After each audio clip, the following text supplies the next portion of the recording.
Ô, Bob Ferruia, Oi. você que me acompanha há mais tempo, Uhum. Fábio Cuba menos, mas já o bastante. Eu sou um crítico de primeira hora da Lava Jato. Ai, porque não quer que combata a corrupção. Ora, será que eu não quero que combata a corrupção? Por que eu não quereria que se combata a corrupção? Né? Até porque, veja, eu não pretendo ter nem uma fama nem outra, isto é, eu nem quero ter a fama de ser sempre governista ou de ser sempre antigovernista.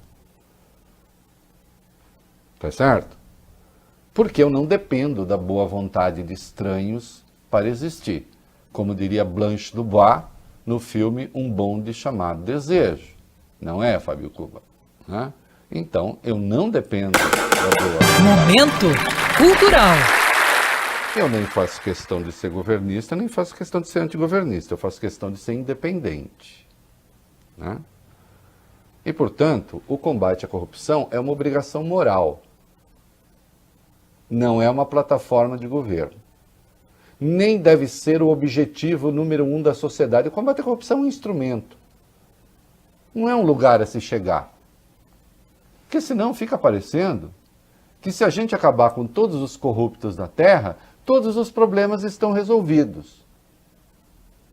Só um imbecil é capaz de dizer isso. Que você pode amanhã matar todos os corruptos do Brasil, se você os identificar, e todas as iniquidades sociais que estão aí continuarão. Ah, mas é que se você acaba com o corrupto, você acaba com as iniquidades. Isso é uma tolice. Sensacional. Sensacional no sentido de estupenda. Então, o combate à corrupção não é um objetivo, não é o lugar, o goal, o lugar a se chegar. Não. É um instrumento. Você tem que fazer no dia a dia, é como tomar banho. Você não existe para tomar banho. Entende? Ah, então você é contra o banho? Ah, não, se é coisa que eu sou uma pessoa cheirosa. Isso, mas a minha fama nessa área, assim, eu mais sou, olha, eu diria o seguinte, posso até ser mais conhecido por ser cheiroso do que por ser inteligente. E olha que é difícil haver uma competição. Mas o seu objetivo na vida não é tomar banho. Você toma banho porque faz parte do seu asseio. O seu objetivo na vida não é limpar a casa. Você limpa a casa porque numa casa limpa você consegue pensar melhor, fazer melhor as coisas. Mas não é assim, eu existo para quê? Para limpar a casa. Eu existo para quê? Para tomar banho. Não. São meios apenas, são dados da sua realidade. A Lava Jato, que então veio para combater a corrupção, se transformou num projeto de poder. É esta a crítica que eu faço à Lava Jato desde 2014. Atenção, babaca que fica na rede social dizendo que só depois que vazaram uma conversa minha com a Andréa Neves é que eu bati na Lava Jato. Primeiro que aquela conversa não tem nada demais, ela é pública. Vá procurar lá alguma coisa errada lá. A única coisa incômoda que tinha ali, se é que se pode chamar assim, é que eu tinha um blog na Veja e eu critiquei uma matéria da Veja. E daí? E daí? Qual o problema? Numa conversa privada com uma fonte, com quem eu nunca estive pessoalmente, diga-se de passagem. Muito bem. E também não acho que isso poderia ter estado. E daí? E daí também. Eu passei a bater na Lava Jato, porque se transformou num projeto de poder e porque passou a desrespeitar a lei. Passou a prender pessoas ao arrepio do Código de Processo Penal. Passou, a meu juízo, a prender pessoas para obter confissões, para obter delações, ou melhor. Numa distorção da lei de delação premiada, que já não é do meu gosto, eu nunca escondi isso. Nunca escondi isso. Acho a lei de delação premiada, do ponto de vista moral, muito complicada. Independentemente de qualquer coisa. Porque você entrega a pessoas que confessadamente cometeram crimes você entrega a elas o poder de direcionar a política pública de investigação de crimes. Você entrega a ela, muitas vezes, o destino do próprio país. Mas a Lava Jato ganhou os corações, vamos para o clichê, ganhou as mentes e os corações. Nunca escrevam isso, porque quem escrevia isso nas minhas revistas, eu ameaçava com demissão. É por causa do clichê. Estou fazendo uma piada. Seduziu as pessoas, virou o grande marco do Brasil, e aí não importava quantas leis eles desrespeitassem, estavam lá os paladinos da justiça, os defensores do bem, do belo e do justo. Procuradores dando plantão nas redes sociais, corneteando ministros do Supremo e o próprio Supremo. Esse ódio ao Supremo Tribunal Federal, não começou com o bolsonarismo. É anterior. Começou com a Lava Jato. Qualquer decisão, qualquer votação que estivesse lá em curso no Supremo, tinha um procurador, de preferência Deltan Dallagnol, no Twitter, patrulhando votação de ministro do Supremo.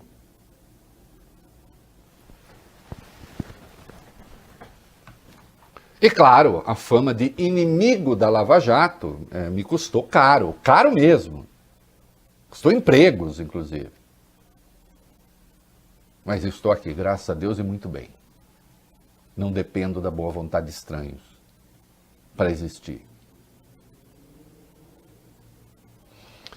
E o tempo me deu razão. E cada vez mais. Não me arrependo de uma crítica, uma miserável crítica que fiz à Lava Jato. Pouco importando quem era a personagem envolvida no caso. Todo mundo sabe que eu fui duro crítico do PT e sou ainda em muitos aspectos do partido. Escrevi livros a respeito. Criei a palavra petralha, não me arrependo. Porque começa que nem era sinônimo de petista, era de petista que justificasse roubo de dinheiro público para construir o partido. Isso está escrito em livro, eu dei lá a definição. Não é assim, petralha igual petista, esquerdista igual petralha. Não, mentira. O uso que fazem por aí da palavra é outra coisa. Agora, quando a Lava Jato fez o que fez com o Lula, agredindo os direitos fundamentais do Lula, eu fui lá e apontei. Não esperei ninguém. Apontei antes, aliás, de jornalistas de esquerda. Porque, vamos ser francos, também os jornalistas de esquerda tinham uma certa simpatia pela Lava Jato de início. Eu cansei de ver jornalista de esquerda aplaudindo a Lava Jato quando a Lava Jato pegou Tucano. Mas achando criminoso que a Lava Jato pegasse petista. Comigo não tem essa. Eu não tenho partido. Eu tenho convicções. Eu tenho pontos de vista. Partido não tem. Eu não falo em nome de partido. Eu não falo em nome de grupos. Eu não peço licença para falar. Olha, posso fazer uma crítica? Não. A Lava Jato agrediu o direito de Tucano? Apontei. A Lava Jato agrediu o direito do Michel Temer? Apontei. Antes deles todos, agrediu o direito do Lula? Apontei. Condução coercitiva, aquela sentença absurda de condenação do Lula. A prisão do Lula, o arrepio da Constituição. Nós vamos voltar, aliás, nós vamos tratar desse assunto hoje aqui. Preso contra a Constituição. E, de qualquer modo, com a conivência de 6 ministros do Supremo, é bom que se diga. Eu falo tudo, eu não tenho problema com isso. Apontei os desmandos da Lava Jato, continuarei a apontar. O Deltan Dallagnol está me processando. Não vou fazer proselitismo aqui, fiquei sabendo ontem. Não vou fazer proselitismo aqui sobre processo. Processo eu vou resolver no foro adequado. né? Confiando que ainda há juízes no Paraná, que ainda há juízes em Brasília. Porque sim, me tornei incômodo. O vazamento da minha conversa é uma evidência disso. E mais incômodo ainda, porque a esquerda criticar a Lava Jato em muitos aspectos era esperado, porque afinal pegou o Lula, afinal é uma das grandes responsáveis pela deposição da Dilma. Então a crítica da esquerda era uma crítica, vá lá, esperada. Não se esperava uma crítica de alguém que não é de esquerda, e eu definitivamente não sou.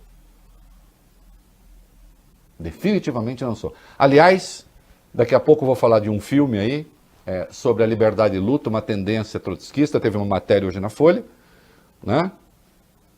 E eu estou no filme, porque eu fui de uma corrente de esquerda, e aí eu apareço lá no texto e diz assim, e alguns que pertenceram a Libilu foram para a direita. Eu estou entre aqueles que dizem, foi para a direita. Direita liberal, é isso mesmo. Qual o problema? Mas eu sou honesto com os fatos. Pode me xingar quanto quiser. Eu trabalho com fato. E os fatos destroem a reputação da Lava Jato. A verdade está vindo à tona. O país está na lama, afundou. A Lava Jato ajudou a eleger Bolsonaro? Sim, foi o povo que elegeu, claro. Foi a vontade do povo, da maioria que votou. Mas esta maioria votou segundo circunstâncias. E as circunstâncias foram aquelas ditadas pela Lava Jato, ditadas por um juiz, que depois foi servir a esse governo. E agora, desesperadamente, eles tentam se descolar do bolsonarismo e encontrar um lugarzinho no antibolsonarismo. Querem mudar do lado. Não. Vocês vão ficar ali. O lugar de vocês é a extrema-direita. Outro dia, teve o Direitos Já, que foi aquela live que reuniu 100 personalidades e tal. Aí teve a conversa, Sérgio Moro vai, não sei o quê. Obviamente eu não cheguei pro Direitos Já e disse, se Sérgio Moro estiver, eu não estou. Eu não faço isso. Mas se ele estivesse lá, eu não estaria. Mas era mentira, ele não tinha sido convidado. Porque o compromisso dele com a democracia durante o governo Bolsonaro evidenciou-se muito frágil. Ele assistiu ali a barbaridades calado. E só caiu fora quando demitiram um aliado dele. Antes disso, endossou portarias absurdas. Antes disso, defendeu excludente de licitude. Excludente de licitude é o quê? É pedir a licença para matar. Não vai falar em nome da democracia? Não comigo. Comigo não, violão. E agora as coisas se aclaram ainda mais. A esquerda alimentou a fantasia durante um tempo, por enquanto é fantasia porque não há provas, de que a CIA estaria por trás da Lava Jato. Não conheço nenhuma evidência de que a CIA esteja por trás da Lava Jato. Agora, a reportagem publicada pela agência pública, em parceria com o Intercept Brasil, está lá na página da Pública, está também no meu blog, eu publiquei trechos, publiquei link, demonstra que a Lava Jato operou intimamente com o FBI, o FBI atuou aqui em solo nacional ou em parceria à distância com a Lava Jato ao arrepio das leis brasileiras. Atuação ilegal que contraria nossa legislação. Interferência da Polícia Federal de um país estrangeiro numa investigação aqui no Brasil. Deltan Dallagnol deu um chilique porque a subprocuradora-geral Lindor Araújo foi a Curitiba pedir compartilhamento de dados de investigação, compartilhamento que ela tem o direito de receber. obrigação de receber, tem autorização judicial para isso. Ele deu um petit, deu um chilique. Agora, com o FBI, ele compartilhou tudo. O FBI conhecia, fica claro na reportagem, cada detalhe da investigação. Conduziu, em muitos aspectos, a investigação.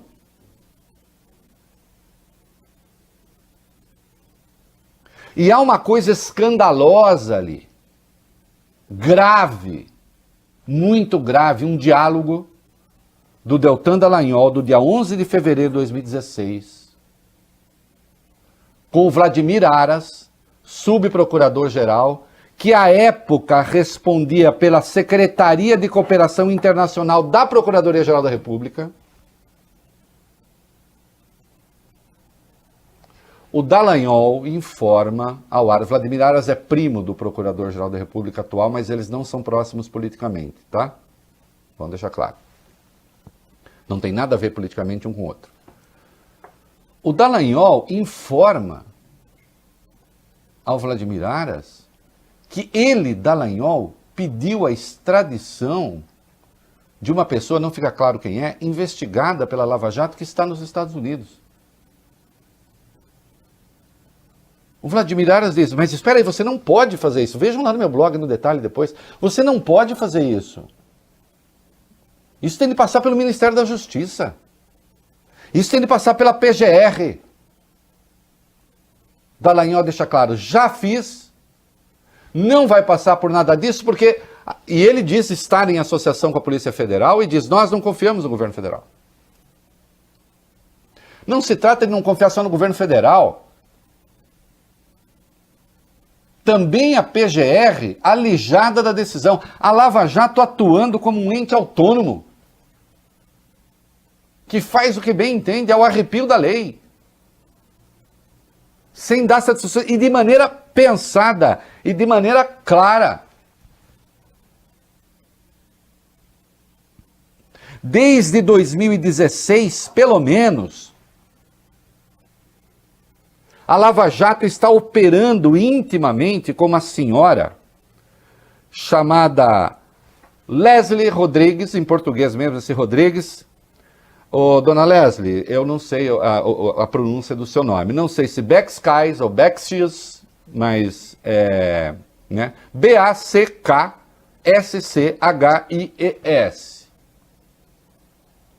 Ela é um medalhão do FBI,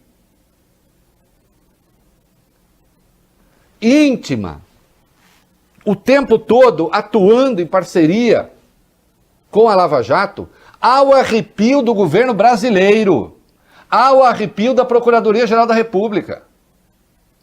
Tão íntima que a Tameia Danelon, a procuradora aqui de São Paulo, que era coordenadora da Lava Jato, chegou a fazer com que ela tirasse uma foto com uma plaquinha defendendo as 10 medidas contra a corrupção, aquela que tinha 4 medidas fascistoides lá.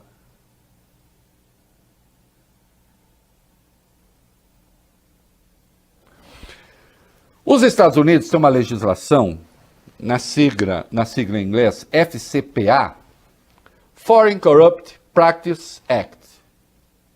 É um escritório, é um departamento encarregado de punir corrupção no mundo inteiro. Não importa onde. O que é uma coisa estranha, porque é como se comportar como polícia do mundo. A multa que a Petrobras pagou nos Estados Unidos, a multa que a Odebrecht pagou nos Estados Unidos, é com base nesse ato. E a ideia é a seguinte, qualquer empresa que tenha feito algum negócio nos Estados Unidos pode ser punida pelos Estados Unidos. E isso dá aos Estados Unidos, o que é uma coisa obviamente discutível, digamos assim, jurisdição para punir corrupção no mundo. Segundo quais interesses? Bom, segundo os interesses dos Estados Unidos, obviamente. Uma vez essa senhora tentou explicar por que é que ele se sentiu no direito de combater a corrupção no mundo inteiro. Ela disse, porque o dinheiro, no fim das contas, acaba sempre indo para o terrorismo. E o terrorismo prejudica os Estados Unidos. É uma maluquice que não faz o menor sentido.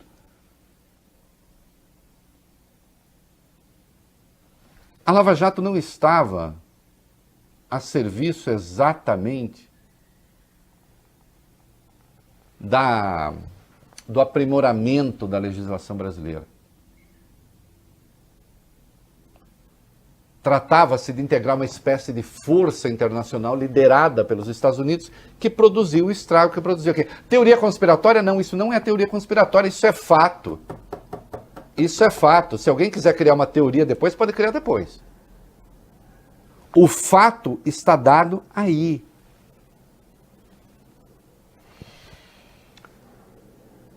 Tem uma entrevista desta senhora concedida à Associated Press, né, em que ela tem clareza, sim, do trabalho delas. Quando ela fala do trabalho, diz assim: esses casos são muito sensíveis politicamente, não somente nos Estados Unidos, mas no exterior, ela está falando, né? Quando você está olhando para oficiais estrangeiros em outros governos, quer dizer, veja a Malásia. Veja na Malásia, o presidente não foi reeleito. Nós vimos presidentes derrubados no Brasil. Não, eles sabem que a atuação deles derruba presidentes. A serviço de quem estava a Lava Jato? Exatamente. E aí, não vem com teoria conspiratória. Não, não tem nada de teoria conspiratória. O FBI atuou em solo brasileiro, em parceria com a Lava Jato, sem que o governo brasileiro soubesse, sem que a própria Procuradoria-Geral da República soubesse. A Lava Jato sequer é um ente independente. Independente, inclusive, do Ministério Público. Isso está na matéria da Pública. No Poder 360, site Poder 360, uma outra matéria gravíssima. Aparece lá uma denúncia de dezembro de 2019. E aparecem 2 nomes lá como tendo recebido dinheiro irregularmente. Um nome é o Rodrigo Felinto. Vocês já ouviram falar do Rodrigo Felinto? E outro nome é o Davi Samuel. Quem é o Rodrigo Felinto? É o Rodrigo Felinto Ibarra Epitácio Maia, também conhecido como Rodrigo Maia. Quem é Davi Samuel? É o Davi Samuel Alcolumbre Tobelém, também conhecido como Davi Alcolumbre. Presidente da Câmara e do Senado, muito provavelmente investigados pela Lava Jato, sem a comunicação devida à Procuradoria-Geral da República, que no Ministério Público é quem cuida dos casos, porque eles têm foro especial, e do Supremo. Ah, não, eles não estavam sendo investigados. Mas por que não põe o nome deles? A Lava Jato tentou explicar. É porque não cabia. Ah, entendi. Diz que não cabia no espaço. Deu para escrever Rodrigo Felinto, mas não deu para escrever Rodrigo Maia, que é menor. Deu para escrever Davi Samuel, mas não deu para escrever Davi Alcolumbre, que tem 3 ou 4 letras a mais. Quando você olha, o espaço evidentemente cabe. Uma operação que atua à margem da lei. Quem atua à margem da lei tem um nome, é marginal. E que não aceita se submeter às regras do próprio Ministério Público.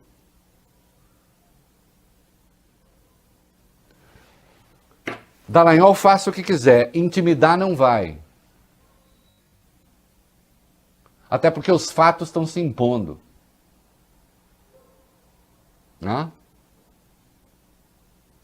E chega desta conversa de tentar associar o Augusto Aras ao Bolsonaro como se houvesse o interesse do Bolsonaro em querer acabar com a Lava Jato para proteger seus filhos. Olhem aqui, já escrevi, já falei e falo de novo. Acho grande a chance do Bolsonaro não terminar o mandato, mas ele não tem nada a ver com Lava Jato. Os malfeitos são outros. Não venham com conversa. Isso é uma tentativa de vocês de tentar conquistar um lugarzinho junto àqueles que estão se opondo à marcha da insensatez. E não vão conseguir. A propósito, sobre Lava Jato, meninos, nós temos mais coisas aí. Vamos lá. Temos, Reinaldo. O Ministério Público, junto ao TCU, pediu à Corte que investigue irregularidades na condução da Operação Lava Jato no Paraná. O subprocurador Lucas Rocha Furtado defende que o órgão apure a aquisição, o uso e o desaparecimento de aparelhos de interceptação telefônica. Ele solicita também uma investigação sobre a distribuição de processos feita pela Força Tarefa. Na Olha peça... aqui, desculpa, Bob. Claro. A suspeita e o boato de que havia 3 aparelhos guardião, aparelho / sistema de interceptação telefônica, 2 teriam sumido, gravações teriam sido apagadas e haveria uma distribuição irregular de processos. Tem que ser por sorteio, a coisa estaria sendo direcionada. Obviamente a Lava Jato nega. Mas o Lucas Rocha Furtado está pedindo investigação. O Augusto Aras parece que não anda confiando muito no que anda dizendo a Lava Jato do Paraná. Vamos lá. Pois é, Reinaldo, uma reportagem do jornal O Globo afirma que o Procurador-Geral da República não engoliu a resposta da Força Tarefa da Lava Jato em Curitiba e que ele desconfia da existência de uma espécie de Grampolândia na repartição do Paraná. Aras teria afirmado a pessoas próximas que o caso será apurado até o fim. Ele acredita que a Força Tarefa esconde aparelhos que seriam usados para fazer interceptações telefônicas. Desde que assumiu o comando do Ministério Público, diz a auxiliares que recebeu informações a respeito. Considerando que o Dr. Deltan Dallagnol resolveu pedir a extradição por conta própria de um brasileiro sem passar pelo Ministério da Justiça e sem passar pela Procuradoria-Geral da República, o que era uma obrigação, não sei, né? Precisa ser investigado. E ninguém quer acabar com a Lava Jato, quer acabar com o desmando da Lava Jato. Mas claro, eles têm sim eles têm seus aliados. A gente já fala do PowerPoint. Cadê? Não, vamos falar da investigação. O item 3 aí, o Bob Furê. Isso tem os defensores, né, Reinaldo? Membro do Conselho Superior do Ministério Público Federal, o subprocurador-geral da República, Nívio de Freitas Silva Filho, diz que a proposta de criar um órgão central de combate à corrupção é radical e pode gerar uma concentração de poder na mão do Procurador-Geral da República. Freitas é o relator do projeto que prevê a chamada Unidade Nacional de Combate à Corrupção e ao Crime Organizado, a UNAC, com sede em Brasília, que incorporaria os integrantes das forças-tarefas de grandes operações, incluindo aí Lava Jato, Curitiba, Rio e São Paulo. Ô Nívio de Freitas Silva Filho, cuidado com a lógica. Eu prefiro um órgão centralizado com quem se possa falar a haver uma balcanização da investigação, de modo que ninguém sabe o que está acontecendo. Ou alguém sabe o que está acontecendo na Lava Jato do Paraná, na Lava Jato de São Paulo, na Lava Jato do Rio, na Greenfield. O Ministério Público é independente, mas esse Ministério Público agora está se fragmentando em outras repúblicas independentes. De maneira que ninguém tem controle de absolutamente nada. Né? Desculpe, essa sua tese é furada, essa sua tese é errada. E o PowerPoint? Conselho Nacional do Ministério Público, Reinaldo, pautou a representação em que o ex-presidente Lula acusa o procurador Deltan Dallagnol e outros colegas dele da Força Tarefa de abuso de poder ao darem a entrevista do PowerPoint, aquela de 2016. O CNMP, que fiscaliza a atuação de procuradores e promotores, é presidido pelo procurador-geral Augusto Aras. Em setembro daquele ano, 2016, Deltan e outros procuradores, você se lembra, Reinaldo, Deltan reuniu a imprensa em um hotel de Curitiba para apresentar um gráfico cheio de setas que apontavam Lula como o centro de uma organização criminosa. Olha aqui, para os línguas de trapo, faça o seguinte, em vez de ficar vomitando bobagem por aí. Quando foi que Reinaldo criticou lá? Vai ver o que eu escrevi no dia desse PowerPoint. Que foi uma das maiores aberrações que se viu no processo penal brasileiro. Naquele dia, a Lava Jato apresentou denúncia contra o Lula e a denúncia era que 4 contratos de que a OAS fazia parte teriam gerado recursos para a compra do tal apartamento em Guarujá. Era essa a denúncia. O que fez Dallagnol? Deu uma entrevista coletiva colocando o Lula no centro de uma grande organização criminosa. O tal do contrato, o apartamento, ninguém nem tocou nesse assunto. E a partir daí, pautou o noticiário e nada tinha a ver o PowerPoint com a denúncia, uma aberração. Agora atenção, reportagem do The Intercept Brasil em parceria, acho que com a Folha, Leandro Demore, se não for com a Folha e estiver ouvindo o programa, me corrija. Um diálogo ali já deixava claro, ou foi só do Intercept, acho que foi do Intercept da primeira reportagem, um diálogo ali já deixava claro que Deltan Dallagnol praticamente avisou o Sérgio Moro que ele ia armar essa patuscada. E sabe o que ele recebeu de volta? Os parabéns. Né? Esse PowerPoint entrará para a história das aberrações do direito brasileiro. Porque aquilo que se apresentou nada tinha a ver com a denúncia. Nada, zero. Era só demonização de um investigado sem direito de defesa. O segredo de aborrecer é dizer tudo. E eu digo. Então eu falei aqui do PowerPoint do Dallagnol, que o PowerPoint nada tinha a ver com a denúncia que ele ofereceu, querido, e falei, Leandro, não lembro se o Intercept publicou, pedi para o Leandro a reportagem sozinho ou em parceria. Ele me lembra que foi realmente a reportagem que, acho que foi até inicial que o Intercept publicou, e lembra de uma coisa fundamental.